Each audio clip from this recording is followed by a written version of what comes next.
ہمارے چینل سے جڑنے کے لیے یوٹیوب پر امیر حسن نیٹ ورک کو ابھی سبسکرائب کریں۔ بسم اللہ الرحمن الرحیم۔ معزز ناظرین کرام، السلام علیکم ورحمۃ اللہ تعالی وبرکاتہ۔ امید ہے آپ حضرات بخیر و عافیت ہوں گے۔ آج میں آپ کے روبرو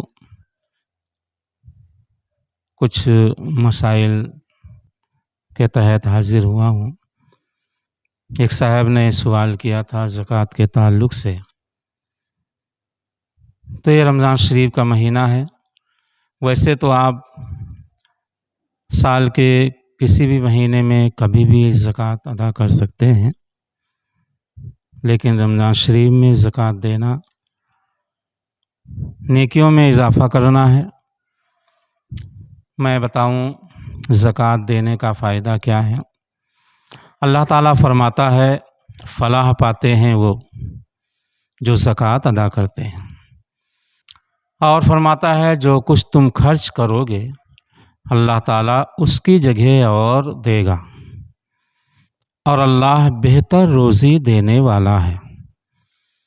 اور فرماتا ہے جو لوگ بخل کرتے ہیں، بخل معنی کنجوسی، بخیلی، جو لوگ بخل کرتے ہیں اس کے ساتھ جو اللہ نے اپنے فضل سے انہیں دیا وہ یہ گمان نہ کریں کہ یہ ان کے لیے اچھا ہے، بلکہ یہ ان کے لیے برا ہے۔ اسی چیز کا قیامت کے دن ان کے گلے میں طوق ڈالا جائے گا جس کے ساتھ بخل کیا۔ زکوٰۃ نہ دینے کی سزا اور نقصان۔ اللہ تعالیٰ فرماتا ہے جو لوگ سونا چاندی جمع کرتے اور اسے اللہ کی راہ میں خرچ نہیں کرتے انہیں دردناک عذاب کی خوشخبری سنا دو، جس دن جہنم کی آگ میں تپائے جائیں گے، اور ان سے ان کی پیشانیاں اور کروٹیں اور پیٹھیں داغی جائیں گی، اور ان سے کہا جائے گا یہ وہ ہے جو تم نے اپنے نفس کے لیے جمع کیا تھا، تو اب چکھو جو جمع کرتے تھے۔ رسول اللہ صلی اللہ تعالیٰ علیہ وآلہ وسلم نے ارشاد فرمایا جو مال برباد ہوتا ہے وہ زکوٰۃ نہ دینے سے برباد ہوتا ہے، اور فرمایا زکوٰۃ دے کر اپنے مالوں کو مضبوط قلعوں میں کر لو، اور اپنے بیماروں کا علاج صدقہ سے کرو، بلا عذر ہونے پر اور بلا نازل ہونے پر دعا اور تضرع سے استعانت کرو۔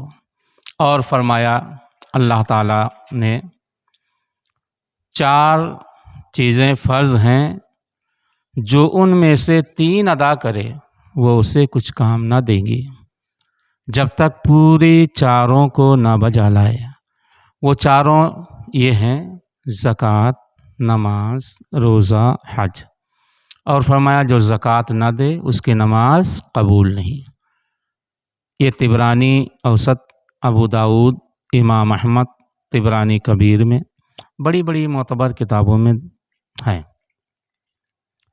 زکوٰۃ فرض ہے اس کا منکر کافر، اور نہ دینے والا فاسق اور قتل کا مستحق، اور ادا کرنے میں دیر کرنے والا گنہگار مردود الشہادہ۔ زکوٰۃ شریعت میں اس کو کہتے ہیں کہ اللہ تعالیٰ کے لیے مال کے ایک حصے کا جو شرع نے مقرر کیا ہے مسلمان فقیر کو مالک بنا دے۔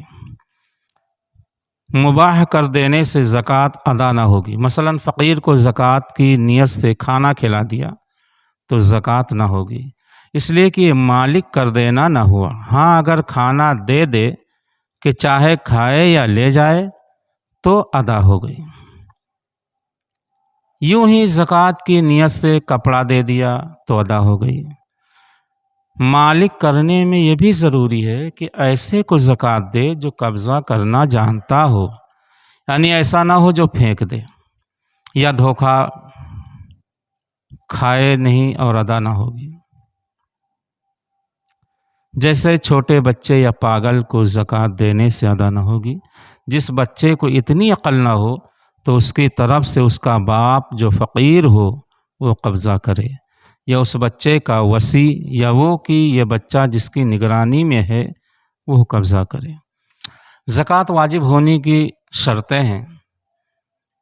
زکوٰۃ واجب ہونے کے لیے چند شرطیں ہیں: مسلمان ہونا، بالغ ہونا، عاقل ہونا، آزاد ہونا، مالک نصاب ہونا، پورے طور پر مالک ہونا، نصاب کا دین سے فارغ ہونا، نصاب کا حاجت اصلیہ سے فارغ ہونا، مال کا نامی ہونا، سال کا گزر جانا۔ کافر پر زکوٰۃ واجب نہیں۔ اگر کوئی کافر مسلمان ہو تو اس سے یہ حکم نہ دیا جائے کہ کفر کے زمانے کی زکوٰۃ ادا کرے۔ نابالغ پر زکوٰۃ واجب نہیں، مجنون پر زکوٰۃ واجب نہیں، جبکہ جنون پورے سال کو گھیر لے، اور اگر سال کے اول و آخر میں اچھا ہو جاتا ہے، چاہے 20 سال میں اچھا نہ ہو تو زکوٰۃ واجب ہے۔ اور جنون اگر اصل ہو، یعنی جنون ہی کی حالت میں بلوغ ہوا، تو اس کا سال ہوش آنے سے شروع ہوگا۔ یوں ہی اگر جنون عارضی ہے مگر پورے سال کو گھیر لیا، تو جب افاقہ ہوگا اس وقت سے سال کی ابتدا ہوگی۔ نصاب سے کم میں زکوٰۃ واجب نہیں، یعنی جتنے مال میں شریعت نے زکوٰۃ مقرر کی ہے اس سے کم مال کا مالک ہے تو زکوٰۃ واجب نہیں۔ پورے طور پر مال کا مالک ہو، یعنی اس پر قابض بھی ہو، تب زکوٰۃ واجب ہے، ورنہ نہیں۔